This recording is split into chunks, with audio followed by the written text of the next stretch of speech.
I'm Guy Kawasaki, and this is Remarkable People. I hope you know that we are on a mission to make you remarkable. Today's remarkable guest is Cassie Holmes. She is an award-winning professor at UCLA's Anderson School of Management, where I got my MBA, and a faculty affiliate with the UCLA Bedari Kindness Institute. Cassie has a PhD from Stanford University's Graduate School of Business and a BA from Columbia University. Her work has been published in news outlets and academic journals such as NPR, The Economist, New York Times, Wall Street Journal, The Atlantic, and Washington Post. Cassie has a new great book, Happier Hour: How to Beat Distraction, Expand Your Time, and Focus on What Matters Most. It is based on her wildly popular MBA course, Applying the Science of Happiness to Life Design. This short episode will help you change your ability to build close relationships, use money to buy time and increase happiness, thrive after retirement, offset the negative effects of hedonic adaptation, and put all the golf balls in your life. If you are interested in increasing your happiness by changing how you perceive and invest your time, this episode is for you. I'm Guy Kawasaki. This is Remarkable People. And now, here's the remarkable Cassie Holmes.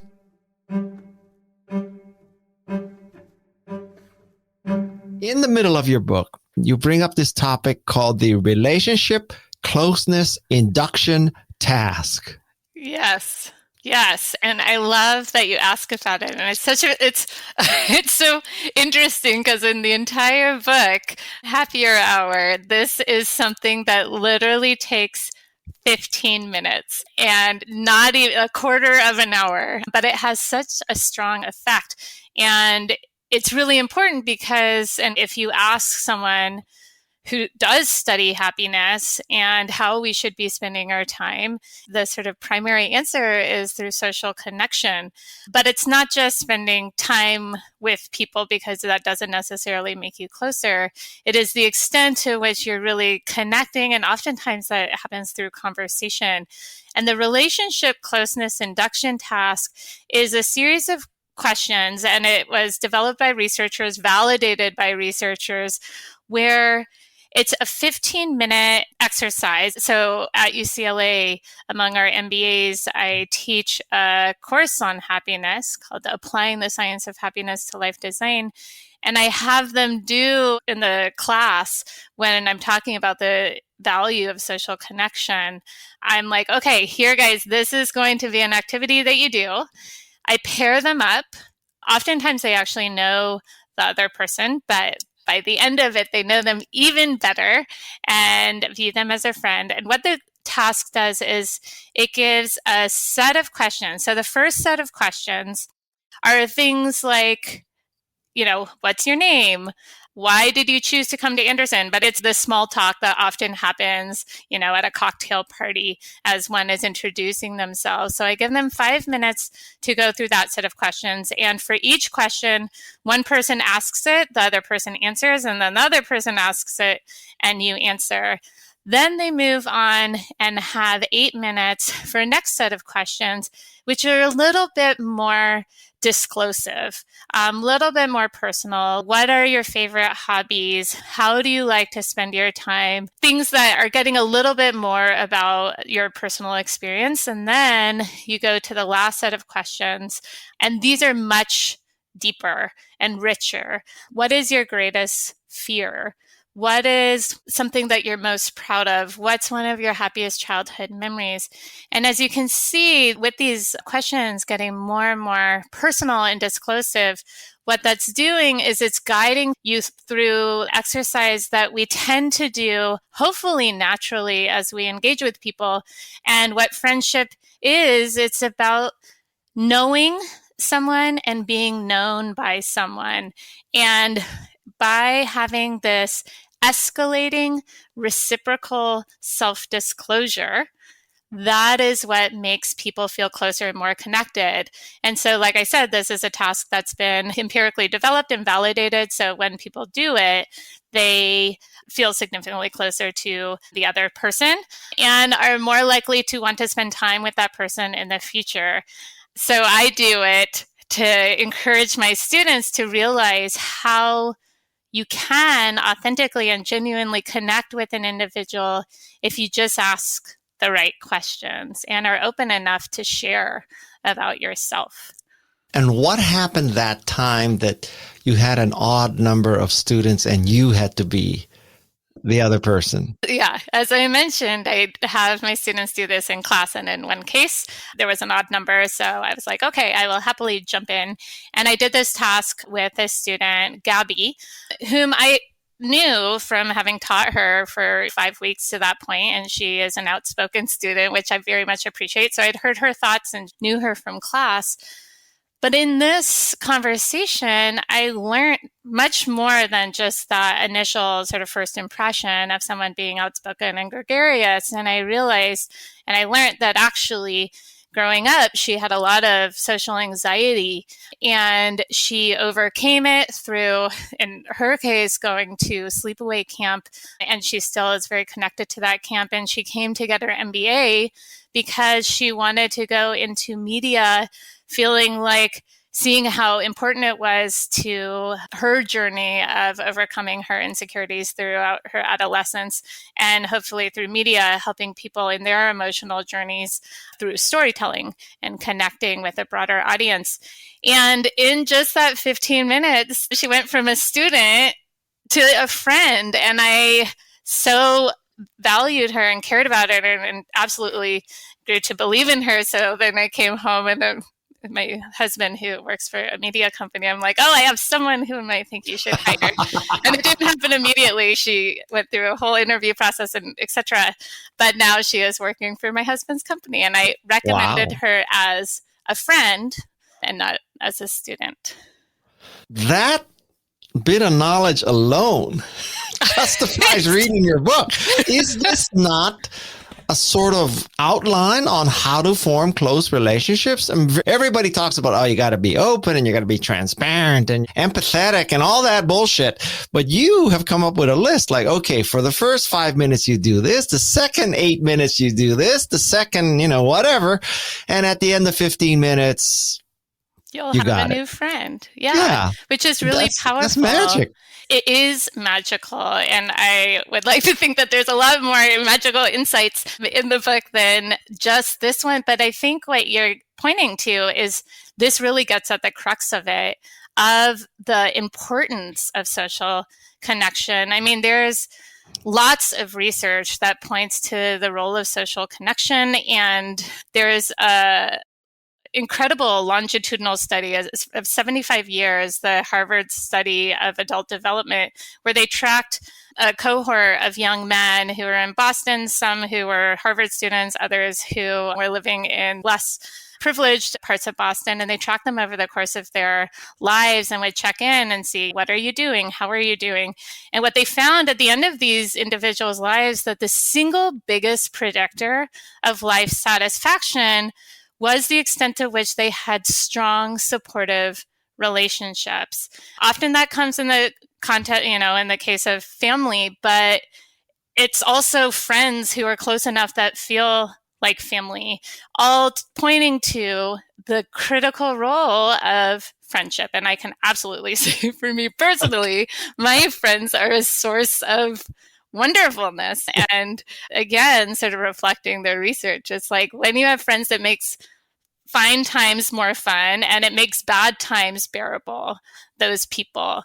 And if in 15 minutes you're able to learn someone and feel known by someone to the extent that is a new friend, then that is absolutely, as you said, magical and powerful. You should.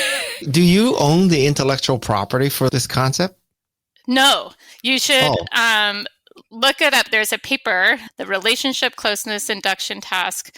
I was going to say, you should license this to dating apps, because this is a lot better than what's your sign. I mean, yeah. And interestingly, there are some wonderful, and oftentimes they're sold in gift stores. So they come across as cheesy, as those sort of boxes of conversation starters. But what this points to is that it's not at all cheesy. If you are able to ask the right questions and are willing to answer those questions, that's where you get a great source of connection. And in the book, when I'm talking about the relationship closeness induction task, I also talk about my husband and meeting him. And he is a fantastic conversationalist. And we were set up on a blind date for coffee, and we met at Stanford. We were graduate students at Stanford. And we met so I can very vividly remember this, the Rodin Sculpture Garden. And I meet this guy, and he starts with a question that comes in the third set of questions, the most disclosive. And he, over some San Pellegrinos, he's like, so what do you think is the source of a happy life? And I'm like, wait a second, what about those, where are you from? What made you want to go to Stanford questions? He totally skipped the first and second types of questions and went right to it. And I married the guy. I mean, I didn't marry him that day, but it is that connection, the ability to be open and to share, but it's really the topic of conversation that lets you know and be known by. Wait, so you're saying that, I just want to clarify this. If you're going to say you should start with those more intense questions, I don't actually recommend that. I think there is the gradual. Yeah, that's exactly what I'm going to ask. Are you saying this is a positive or negative? Is he an overachiever or? He is an overachiever, and fortunate for him, I was willing to sort of dig deep fast. But I've also observed him, because he always starts with the tough questions first. It can be off-putting, so for some. So I will warn you that the escalating nature of the task is what makes it more comfortable for everyone to walk through. But for those overachievers, I guess, in the conversation dimension, in any case, you can dig right in at the beginning. Or at the end, rather. Cassie, I swear, we could stop the recording right now, tell everybody to buy the book, and the episode would be justified, and buying the book would be justified. Everything else is cream. But we're not doing either of those two things. So we're going to move on from making friends. All right? All right. So it's a good one, an important one, and I'm happy that we started with it. Okay. So say you're not happy. And so the very tactical question is, how do you start achieving happiness tactically and practically? What new habits do you form? What do you really do? And there might be several reasons that you're not happy. There is our natural disposition. So our personalities that we have, one of the actually biggest contributors to our happiness is our inherited temperament. So for those of us who are sort of naturally more cheery, this is good news. For those who got the short end of the genetic stick and are more naturally grumpy, that might be one of the sources of your unhappiness. And then there's also circumstances that do contribute. And we have all lived through the last 2 years of unfortunate set of circumstances that can contribute to our unhappiness. But there's another piece that is under our control. And so that's where we get to answer your question of what should we be doing and what should we be thinking about to make us feel happier. And when I say happier, it's the joy you feel in the day-to-day, the lack of negative emotion in the day-to-day. But there's also this evaluative component of when you're thinking about your life as a whole, how satisfied do you feel? And so happiness is the coupling of how you're feeling in the moment, as well as this overall evaluation, which tend to go hand in hand. So what should we be doing to be happier? And based off of my research, my answer is how we think about and we spend our time. How we should be spending our time, as I've already alluded to, is through social connection, spending time in quality ways with people that we enjoy, our friends, our family. And This is based off of time tracking research. So researchers are tracking how are people spending their time, how are they feeling while spending their time, such that they can identify what are those activities that on average tend to be associated with the most positive emotion, what are those activities that on average tend to be associated with most negative emotion. The most negative activities on average tend to be commuting, our work hours, and housework. Our most positive are social connection through spending time with family and friends, but also like physical intimacy. Exercise is an important one because not only does it boost your mood while you're doing it, it has these wonderful carryover effects. But that research is based off of averages. And this is a podcast about remarkable people. Each one of us is not average. And also, it's an instant, what counts as work activity, they're not all the same. So it's grouping those. And so in the book and also in my course, I have my students do this exercise, which I think is profoundly informative. It's tracking your own time. So over the course of 2 weeks, writing down what are you doing, and while you're doing it or shortly thereafter, rate on a 10-point scale how positive it is. Not just like, is it enjoyable and fun in the moment, but overall positivity. Did it give you a sense of satisfaction, a sense of meaning? And from that, you can identify for yourself, what are those activities that tend to be the most positive? What are those activities that tend to be the most negative? As well as how much time are you spending on these various activities? And so my students will often identify activities that they quote unquote are doing because they think are fun, like time spent scrolling social media or watching TV. They're like, oh, that's good stuff. But actually, if they look at their ratings, it's a mediocre 5. Whereas the activities that are getting the 9s and 10s, like meeting up with a friend for dinner or sister for dinner, those are the things that my students who are working full time, pursuing their MBA, are so busy. And they're like, I don't have time to meet up with my friend for dinner. Meanwhile, they're spending 15 hours a week, watching TV on social media. So by looking at the amount of time you're spending, you can figure out where to reallocate towards activities that you for yourself have identified as being most positive. But God forbid, what if you're the kind of person who's listening to this and says, did this and I binge watch Tokyo Vice and Occupied and all these things, and I rate them very high. If you rate them high, that's absolutely great. I mean, that you are your source of data. That's why it's helpful to understand what are those activities that you do absolutely enjoy. Oftentimes people see, though, that what they think, they're like, oh, TV time is my best time. But you might be actually recognizing that it's not as good as some other activities, but you also might recognize that, yeah, that first hour was really fun, but 5 hours in that evening, and it's like, the enjoyment of it starts to wane, and that's because of hedonic adaptation, that we, after repeated exposure to positive stimuli or negative stimuli, we get used to it. So such that the good stuff gets less good over time. We adapt to it. And so with that insight, you might be like, okay, instead of binging 5 hours a night, maybe actually, since that first hour is really great, why don't you spread out those first hours across your week so that the time that you're spending is sort of maximized in terms of enjoyment? And then those 4 hours on that night, you could actually leave your house and go meet up with that friend for a drink. What happens if you are binge watching and on social media at the same time?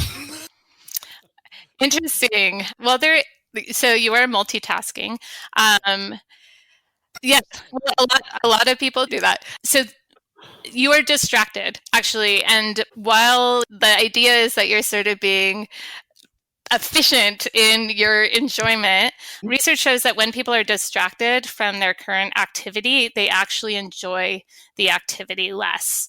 And there's work by Killingsworth and Dan Gilbert, where they were basically seeing how often are our minds wandering away from what we're currently doing. And they had a huge data set, and they would ping people throughout their day asking, what are you doing?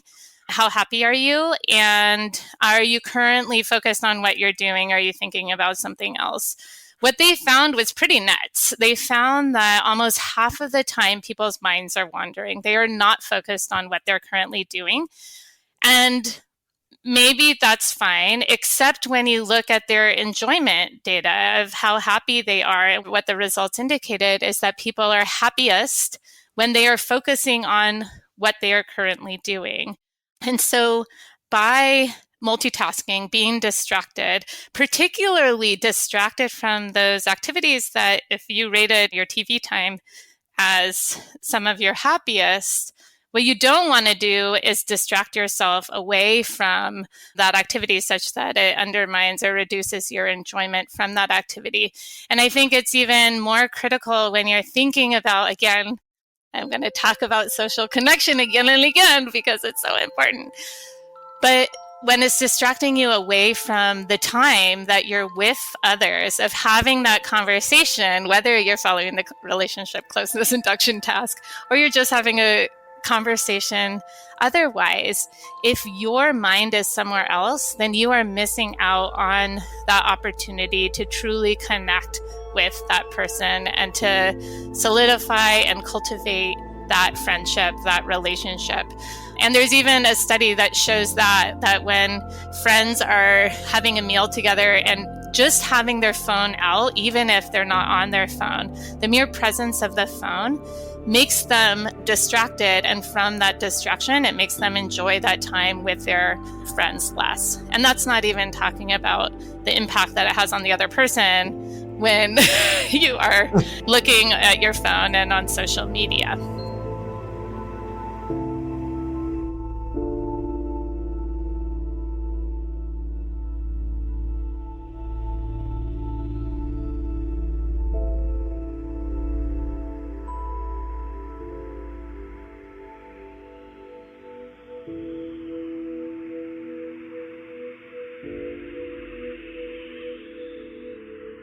Generally speaking, social media is condemned as not fostering relationships, et cetera, et cetera.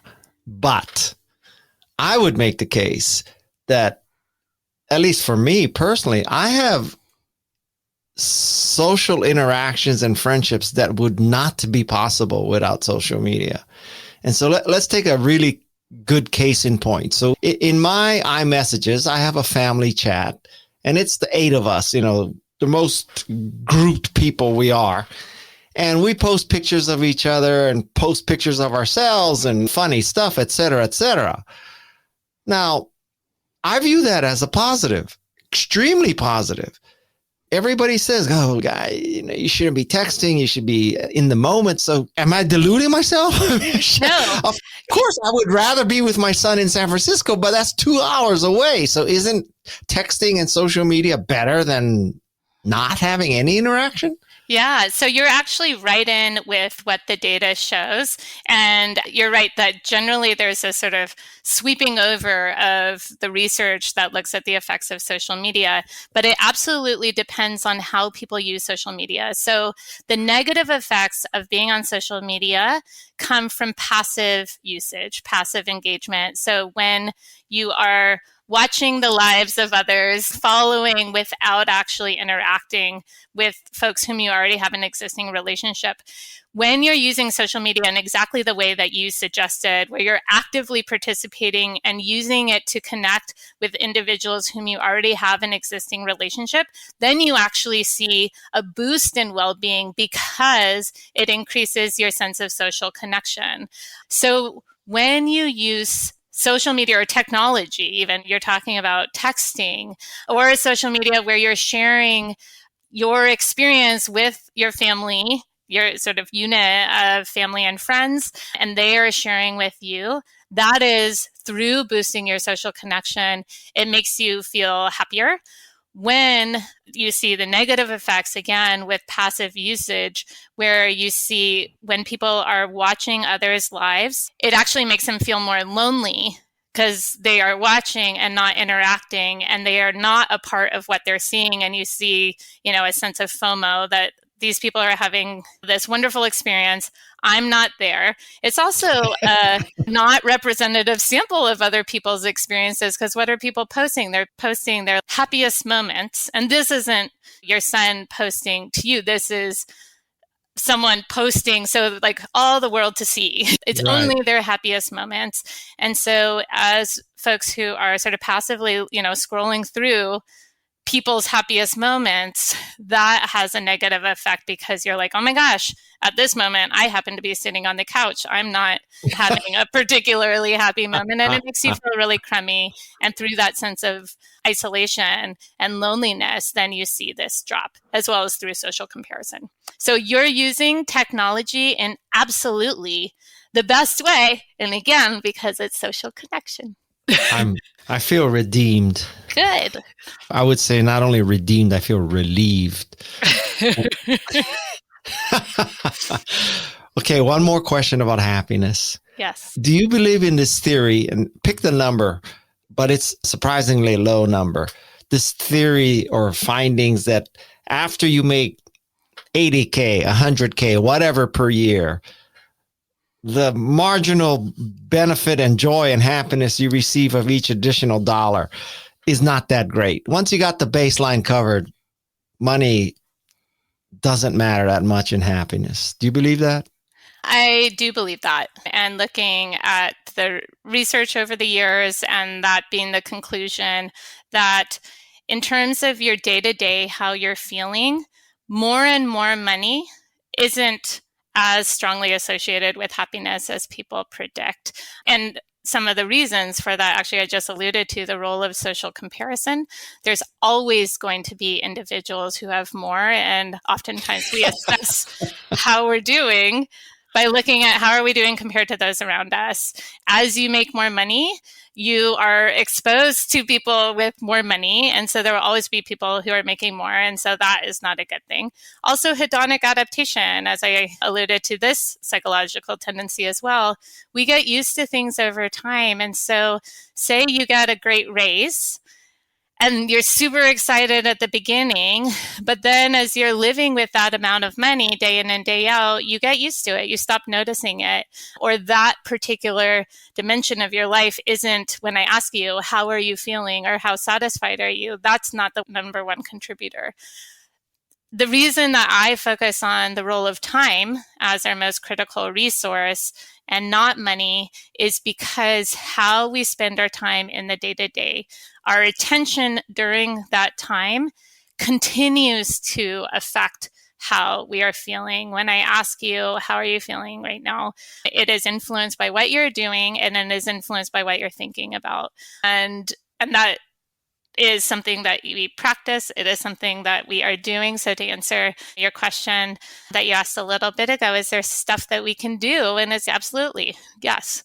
Connect with the people around you. And it doesn't have to be a lot of time. And it actually, as you even noted, it doesn't even have to be physically in the same place. You feel very connected to your son when you are texting him. And yes, of course, we would love to be at the same table having a cup of coffee, but having that connection, even remotely, it's that sense of connection and belonging, lacking, not having a sense of loneliness that, if you're thinking about Maslow's hierarchy of needs, what are those things that we need to really feel fulfilled and satisfied in our lives?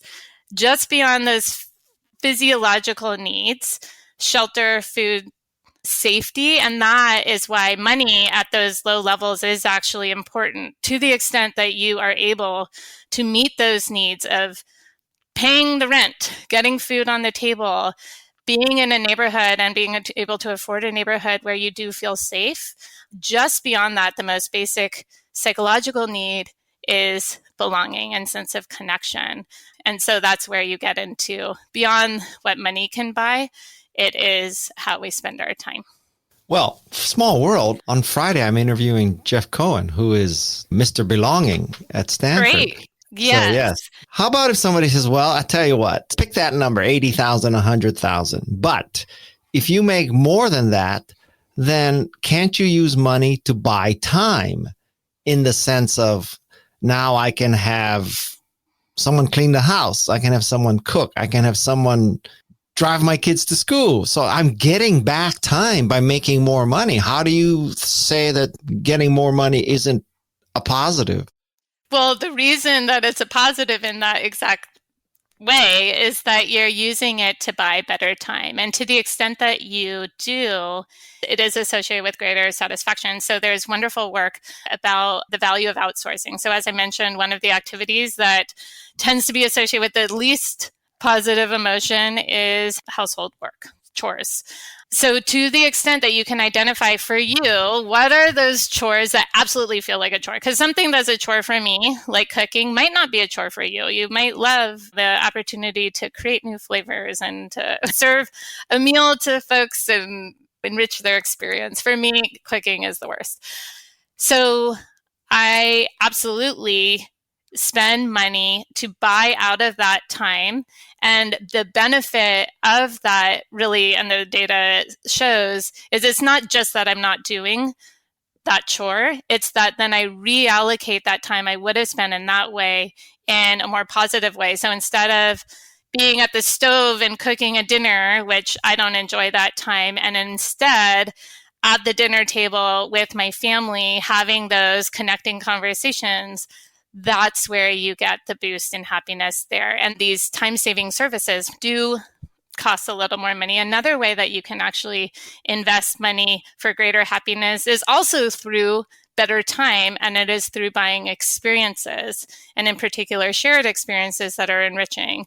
Going out to dinner, going on vacation. We as Americans are terrible at taking vacation and going on vacation compared to our European counterparts. But to the extent that you do invest that money for experiences that allow you to connect, that give you memories that you can continue to revisit, that is another good investment of money to buy better time and therefore greater happiness. But solely having additional money that's sitting in the bank making you feel richer, that's not where you're going to get that boost in happiness or satisfaction.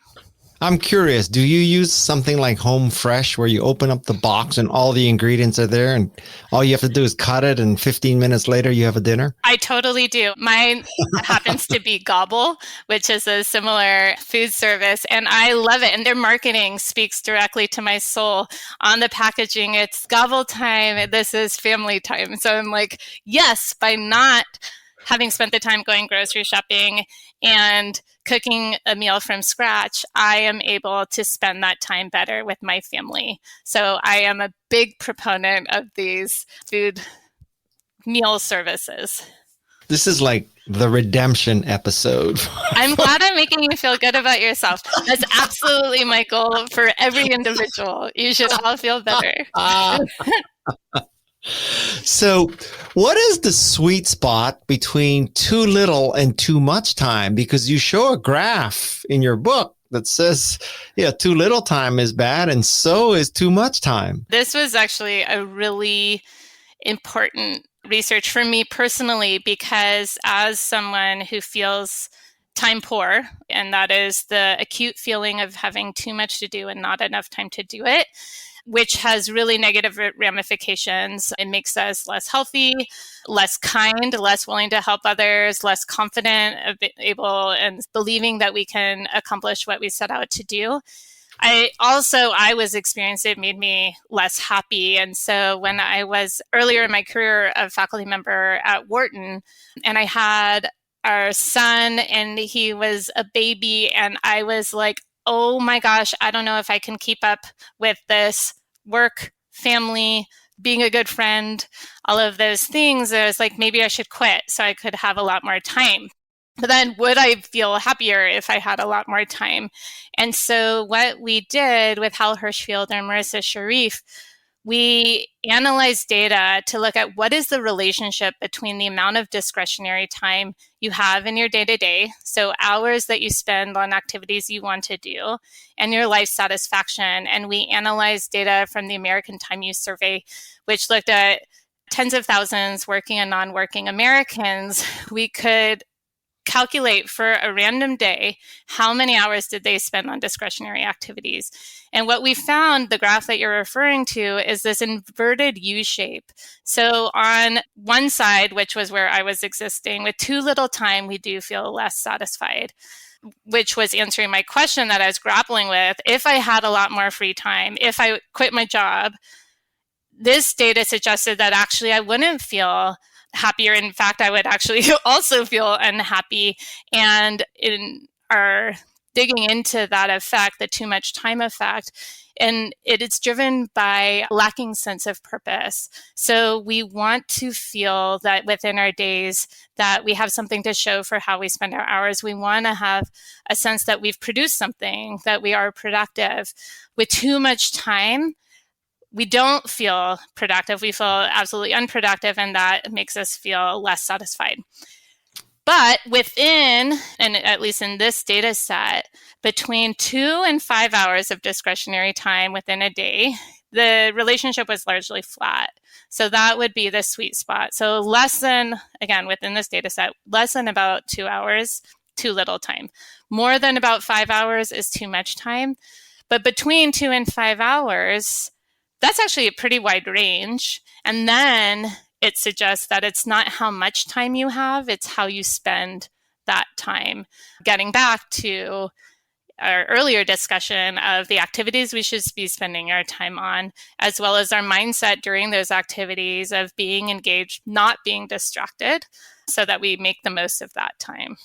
So then what's your advice for a, quote, happy retirement? Because yeah, that's a lot of hours per day you have free at that point. Totally. It is making sure that some of those hours in your day are spent in a way that feels productive and worthwhile. So there's research that shows that retirees who do volunteer work, you don't see a dip in satisfaction. Also within our data, we looked at people who spent their discretionary time in quote unquote productive and worthwhile ways. Among the discretionary activities, that tended to be hobbies. So developing your individual interests and cultivating those interests. It also involved exercise. And so to the extent that in your retirement, you develop a hobby such that you're spending your hours in ways that feel worthwhile, and actually getting back to the distinction within social media, what's good versus bad, in technology, what's good versus bad. It's not the discretionary time that is relaxing and passive is bad, but too much of it is actually what makes it bad. So if you spend those available hours in ways that feel fulfilling and worthwhile and productive for you personally, that's the solution to not have that retirement funk. Believe it or not, podcasting is what fills that vacuum for me. Yeah. That's seriously. Fantastic. Yeah. And I hope that, well, I think my podcast will be more fully appreciated after I die, but that's a different discussion. So we don't need to go there. I think it's very much appreciated now. And I love the fact that it is filling you, while also, and I suspect the reason that it feels so worthwhile is it not only allows you to connect with remarkable people, but you are inspiring all of the listeners. So I hope you're doing good. Thank you. At the very minimum, roughly 52 times a year, I have to read a new book. Right? So I had to read your book to do this. Yeah. So this week I have to understand happiness and belonging. A week ago, it was the implications of Roe versus Wade. Yeah, 2 weeks ago, it was astrophysics with Neil deGrasse Tyson. So every week I have to understand something completely different, which I hope is going to prevent dementia. But I mean, it's fantastic. And you're framing it as have to. But I mean, the fact that you get to, that this is the way that you're spending your time, that you get to learn this great stuff. And then share I hope, yes.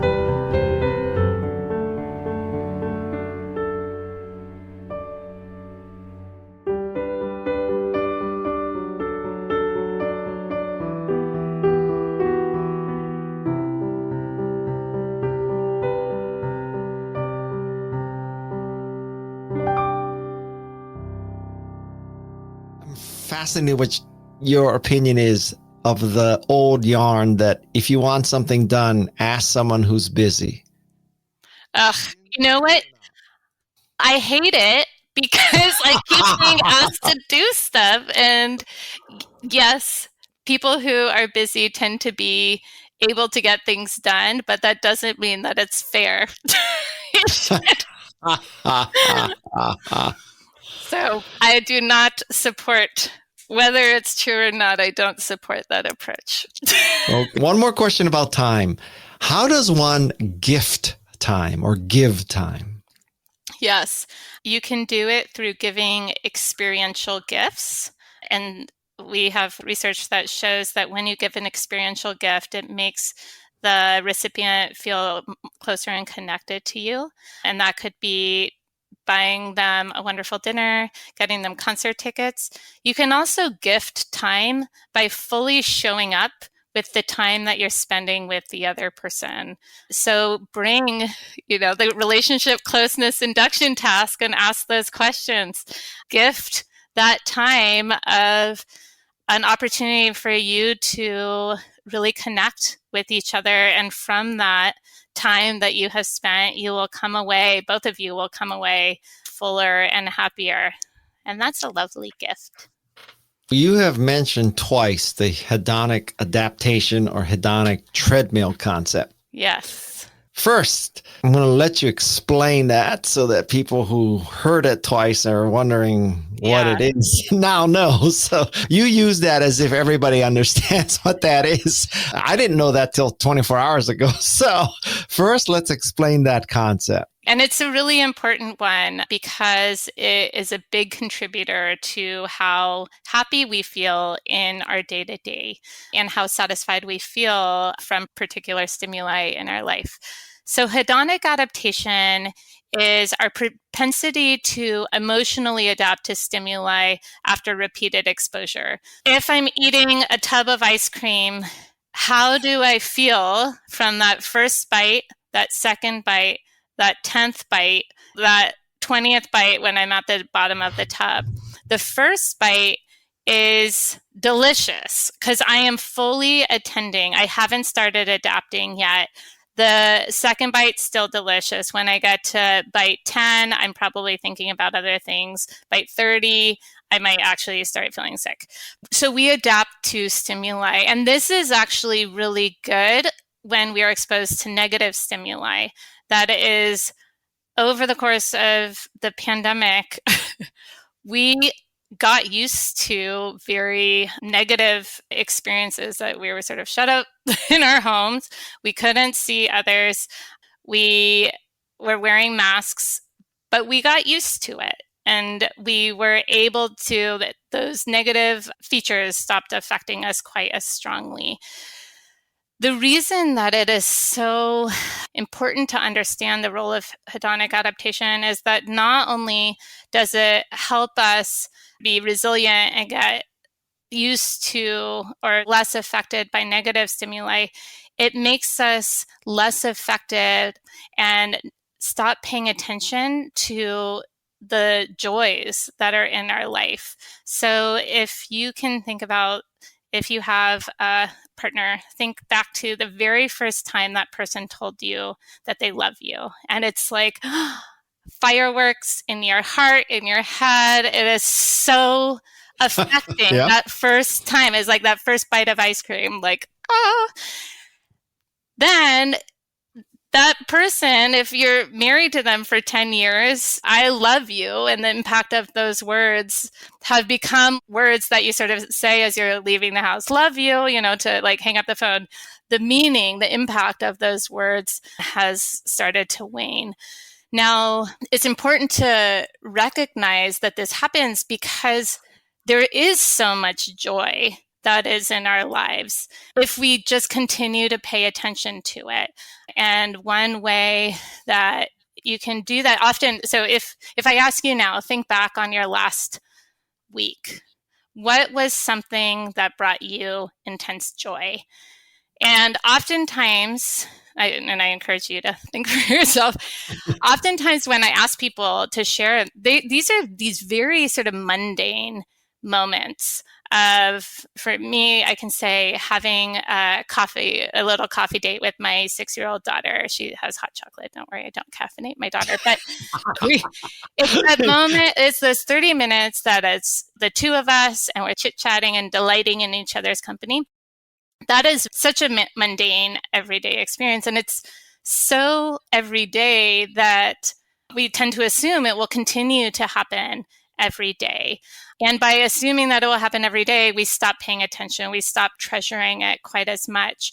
But if you actually count the times that you have left, and this is an exercise that I have my students do and I talk about in Happier Hour, counting the times you have left so that you can see of the total amount of times in your life to do that experience, what percentage do you have left? And so like my coffee date with my daughter, she's only 6. If I calculated the number of times I've had coffee dates with her in the past, so on my maternity leave, it was every day. This was like my source of joy. I would like bundle her up and we'd go to the coffee shop and I'd have my date. Then it was every week after we dropped my son off at carpool on the way to preschool, we would have our little coffee date. But she's 6 now and we have it weekly. In just a couple of years, she's going to prefer to go to the coffee shop with her friends. Then she's going to go to college, probably on the East Coast. Then she's going to have a job, in New York, probably far away from me.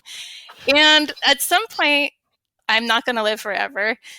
So if I calculate, and I did calculate, how many coffee dates do I likely have left with my daughter? And I realized that I have about 36% of our total coffee dates in our life together left. And she's only 6.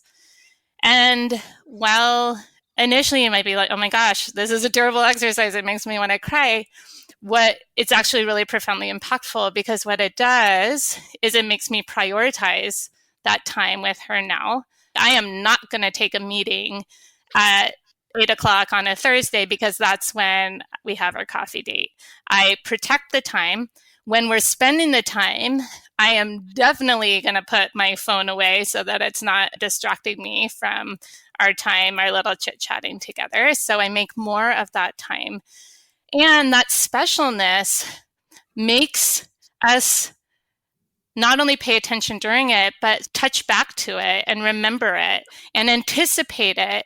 Like next Thursday, we get to look forward to this coffee date. So even though it's only 30 minutes, the impact of that 30 minutes spreads over our week overall in a much more profound way. So hedonic adaptation, the way you offset hedonic adaptation is to realize that these things that we take for granted because they've continued to happen will not continue to happen going forward. There are other ways to offset it, like infusing variety in your experiences, taking a break from experiences. But hedonic adaptation is something that you have to counter so that you continue to enjoy as much happiness from those everyday moments as is there to, available. Do you love any sports that you actually participate in, that you do? Yes, I run, and now I'm playing tennis, but yes. Okay. So let's say you're a runner. So the first time you finish your first 5K, you're ecstatic, right? You finished it. And the next time you're working your way up to a marathon, and then now you've run 25 marathons. So hedonic adaptation means you're getting less positive feedback from completing a marathon than you did your first one. But can't you also make the case that hedonic adaptation forces you, or I don't know, force is a bad word, but causes you to strive for greater and greater achievement? Can't it be a net positive that because it's no longer a big deal to run a 5K, so you pushed yourself to run 26 miles? Isn't that a good thing? It is motivating, right? So it motivates you to strive for more. The question is, if you're looking at how do you optimize your satisfaction in life, if it's always what's more, what's next, instead of enjoying and celebrating the accomplishments, even if it is along the way that is happening now, then you're likely to miss out. So I want every time you finish a race to feel so proud and satisfied with it before you start thinking about what's next. My sort of husband is very prone to this, that it is always achievement. And there's never a celebration of what's been achieved because it's always like, okay, what's next? And you get wonderful results, but you also are missing out on not only enjoyment and satisfaction along the way, but it's reducing the satisfaction that you'll ultimately have because, you don't want it always to be what's next. You want to savor while it's happening as well. Maybe I should interview your husband too. He's a wonderful conversationalist. And the first 15 minutes we'll spend getting to know each other. Right. I completely understand the metaphor you made about golf balls, rocks, sand, and water. Yeah. I.e., you put the big things in the jar first. But what if you were the kind of person, not that I'm that kind of person, but let's say that aren't there people who, I got to get the sand and the water out of the way before I can put the golf balls in my life? That's the trap. That's totally the trap because there's never going to be time for the golf balls. So do you want me to describe the analogy for the listeners? Yes. And it's a really important analogy because it is absolutely about the importance of prioritization. So in the very first day of class, I show my students this video of a professor walking into his classroom. I don't actually know why I don't just do this myself. I am a professor. But anyway, so the professor walks into the classroom, first day of class, and he puts this large clear jar on the table, and out from a bag, he pulls a bunch of golf balls and he seemingly fills the jar. He puts the golf balls in the bag so that the golf balls reach the very top of the jar. And he asks the students, is the jar full? And they're like, yeah, the golf balls reach the top. And then he's like, all right. And then from the bag, he pulls a bunch of pebbles and he pours the pebbles into the jar and it fills the area around the golf balls. And he asks the students, is the jar full now? And they're like, yeah. And then he's like, aha. And from the bag, he pulls some sand that he pours, and the sand fills all the crevices between the golf balls, between the pebbles.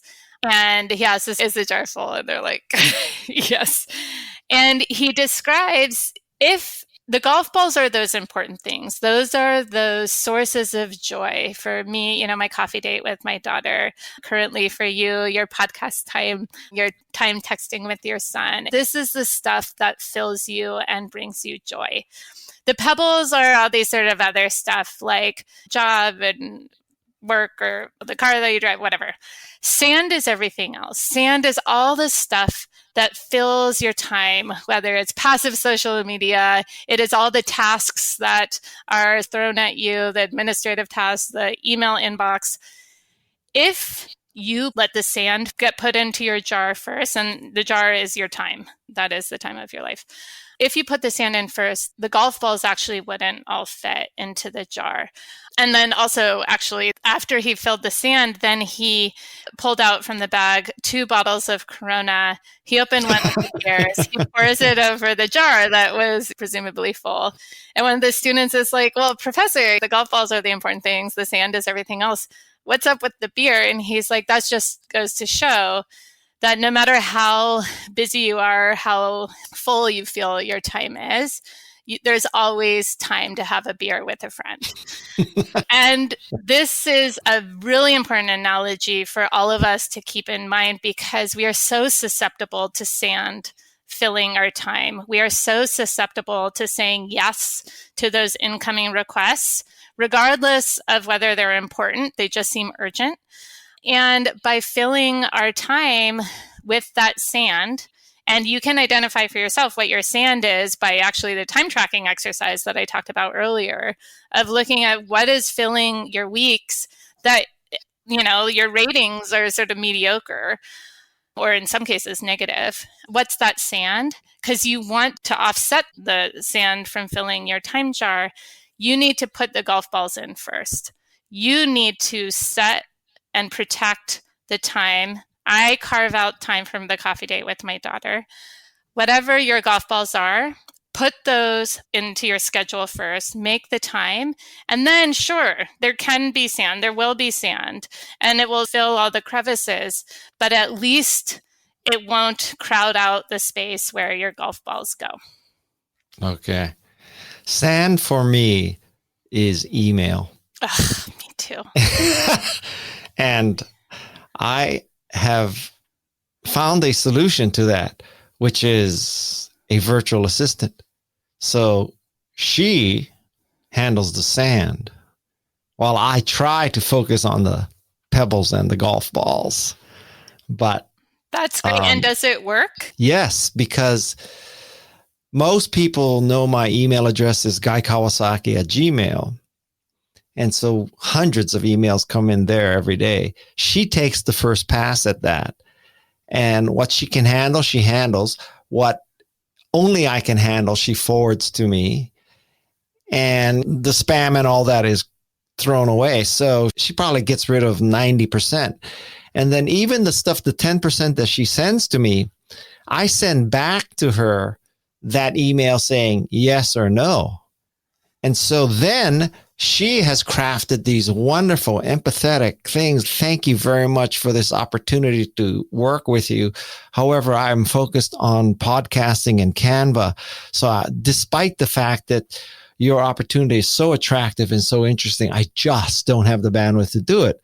So they get this really heartfelt email, and then they send back an email saying, I never expected you to answer at all. Well, you're giving yourself away right now. Now, when people get those heartfelt emails, they're going to be like, ugh, that virtual assistant. So there's two conclusions from that. One is any response is, I think, good for sort of karma, right? That you responded or your virtual assistant responded at all is good. But that shouldn't be the sand that grinds everything to a halt for you. And I also think this is one of those gifts of time. She's a gift of time to me. Absolutely. And then going back even further to the 100,000 a year theory or whatever, if I didn't make more than that, I could not afford to have her. So money is buying this gift of time. Yeah.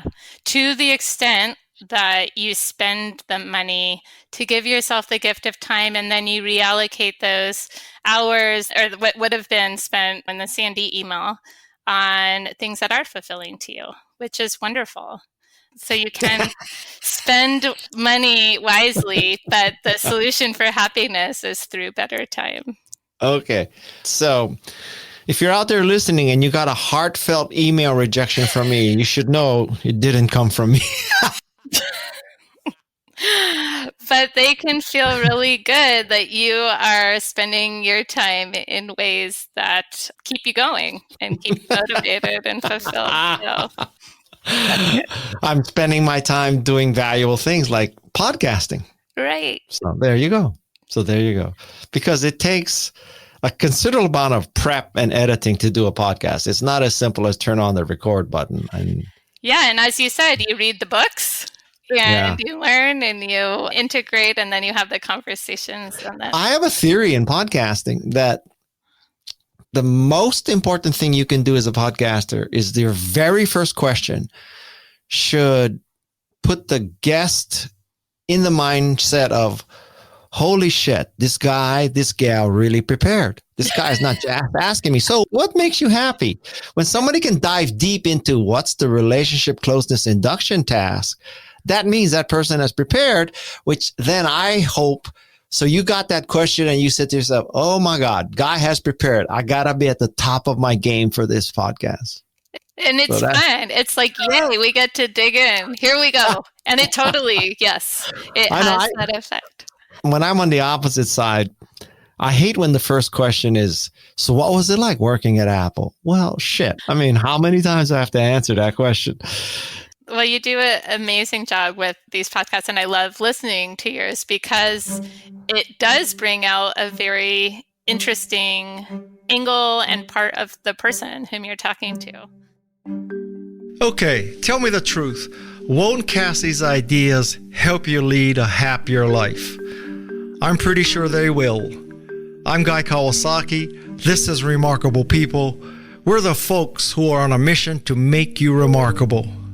The team includes Jeff C., Peg Fitzpatrick, Shannon Hernandez, Madison, drop-in queen of Santa Cruz with an AOL-like internet connection, Luis Magana, and Alexis Nishimura. Until next time, mahalo and aloha.